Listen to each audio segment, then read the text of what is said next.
सर्वसङ्कल्पसिद्धिप्रदायकाय अगणितगुणशीलतत्त्वप्रदर्शकाय मध्वमतसिद्धान्तप्रवर्धनाय परमगुरु श्रीगुरुराघवेन्द्राय नमः।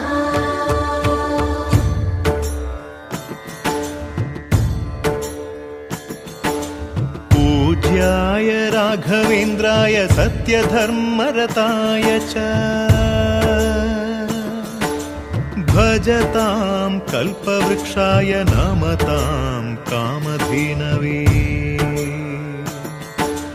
ಧರ್ಮದ ದೀಪ ಹಚ್ಚುವ ಶಾಂತಿಯ ಬೆಳಕ ಚೆಲ್ಲುವ ಜ್ಞಾನದ ದೀಪ ಹಚ್ಚುವ ಲೋಕವ ನೀನೆ ನಡೆಸುವ ತುಂಗೆಯ ತೀರದ ಯತಿವರ ನಿನ್ನದೆ ಸ್ಮರ